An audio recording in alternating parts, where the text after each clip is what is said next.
Hello, my name is Dr. Ruth Newstifter, but most people just call me Dr. Ruthie. I'm a professional sexuality educator and coach. I blog over at exploringintimacy.com, but today I'm here thanks to the great folks at funwares.com who are letting me answer your questions here on YouTube. If you want to send me a question, you can write to me at AskDrRuthie at funwares.com. AskDrRuthie at funwares.com. This question comes short and sweet from Rob, who doesn't tell us where he is. So Rob from the internet, Dear Dr. Ruthie, I would like some tips for how to stimulate her clitoris better. Thanks, Rob.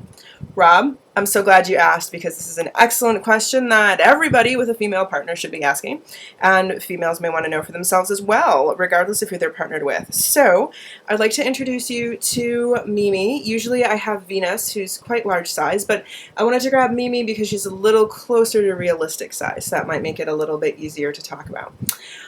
When we're talking about clitoral stimulation, we are talking about the key to female orgasm.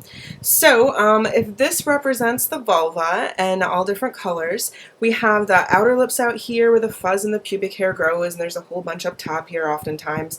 And then we have the inner lips, which may be really petite and tucked in, or maybe really flowery and effervescent, and frequently are not this exact same size and shape. And in fact, I would be surprised to meet someone who had absolutely identical inner labia. I would be very surprised by that.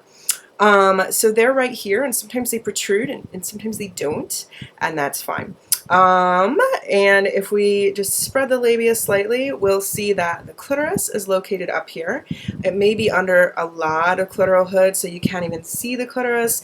You might be able to, with her permission, when she's turned on and it feels good, move the clitoral hood a little bit to be able to see the clitoris. We may never be able to see the clitoris at all, and both of those are fine.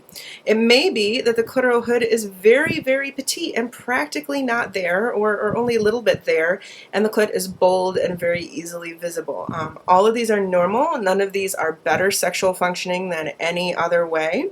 And none of these sort of situations require any kind of surgery unless you're having pain or functional problems, and in which case it's probably, you know, a different issue than your build. All right, so we've got the clitoris right here. We've got the clitoral hood, which is in all different sizes and shapes, and often attaches down here to the labia, the inner lips, all different sizes and shapes for that too. Often very thin and fine. They're real thick on this particular model. Some people have thick ones too. If we continue to move down, the urethra, which is represented by this little flower, is at the very top of the opening of the vagina. So it's down a little ways by the vagina, just at the very top of the opening, and down just slightly from that. By the way, you oftentimes can't see the urethra, and that's fine. That's where the pee comes out. Down from that just a little bit farther is the vaginal opening. The G-spot is along the top wall. That's the belly button wall, so if she's laying on her back, it's up that way. If she's laying on her tongue, it's down that way, always curving your finger towards the belly button, depending on her position. And it's just a knuckle to a knuckle and a half inside, not very far out. It's not way up in there. We go farther in, we can feel the cervix, which is also on the belly button wall, and that's the opening to the uterus. We can't actually touch into the uterus from there. It stays very, very tight closed, unless she's currently in labor, in which case you're probably not the one feeling that anyway. And if we go even farther back, you'll feel the back of the vagina, which is very elastic, especially when she's aroused, and there may be some extra nerves back there that are sensitive, depends on the woman. All right, so with all of those different spots that we're talking about, you are right on to be aiming for the clitoral area because it's very sensitive, and that's where orgasms come from. The G-spot can help. A small percentage of women can have an orgasm just from G-spot stimulation, but the majority of women have it from the clitoris, sometimes combined with the G-spot, but the clitoris is really the essential element that makes it happen. Excellent, so now we know where everything is, and everybody is caught up to you, Rob, on the importance of the clitoris. Okay, so let's talk about stimulating it. Now, the first thing I want to say is, although this is the home of the orgasm for women and it's the most important place to touch, it's not to be touched right away. She has to be really turned on and in the mood for that to happen. Research tells us that women can be turned on mentally without being turned on physically, and we can be turned on physically without being turned on mentally. We can be turned on physically and mentally, but not be aware that we're physically turned on. That's right, guys. You can look down and see when you're physically turned on, but oftentimes women aren't aware when they're showing physical signs of arousal. We don't know unless we check or somebody checks and tells us. And sometimes we know, but we don't consistently know.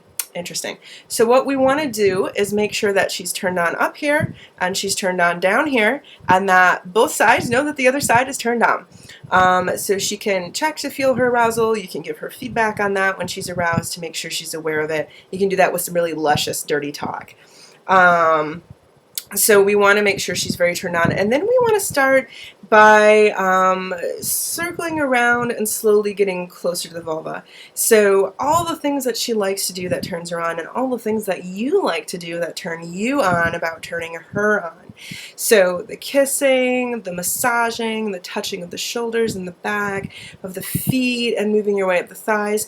Don't get caught into that pattern of eye contact, kisses, neck, breasts, thighs, genitals, right? If we're just repeating the same pattern, it's no more exciting than repeating how you brush your teeth before bed. We want to explore all these different places and see which ones are turning her on the most today. There might be a new one, you never know. When we get to the vulva, we want to start with a wet, broad touch.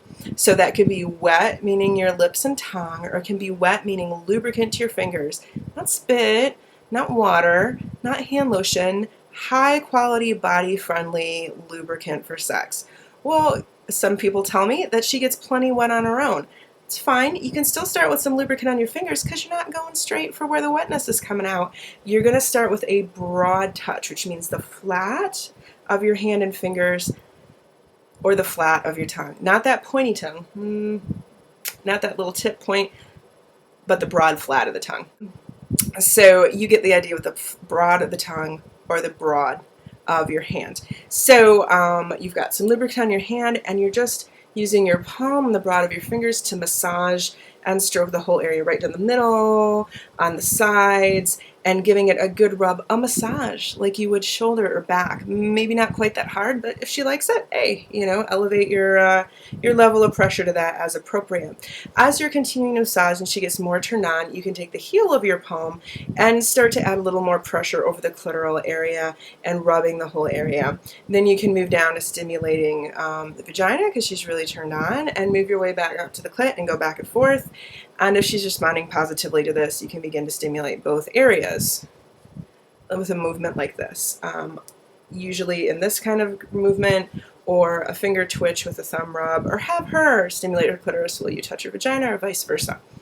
Okay, keep in mind that usually one side of the clitoris is more sensitive than the other side. So ask her what she likes and which side she wants right now. Also, for many women, the underside of the clitoris is more sensitive than the top of the clitoris. So ask her what she likes and what she wants right now.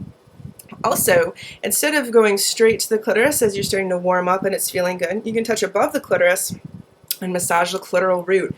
So this is erectile tissue in the clitoris here. And it goes back up into the body, and eventually it has nerves that connect to the spine and sends the messages to your brain and all that good stuff. You can feel the erectile tissue if you push above the clitoris and massage like this nice and firmly when she's really turned on. That can be a great technique to add in as well. All right, Rob, that should get you started. Have fun exploring. Remember to ask for and receive lots of feedback from her about what she likes, because every woman is different. And I hope the two of you have a lot of fun exploring together. I'm so glad you wrote in to find different ways to give her even more pleasure. Good job, Rob. I'm Dr. Ruthie. Thanks to funwares.com for making this video possible. And I hope that you'll send me your questions and you might see them here on YouTube. Thanks.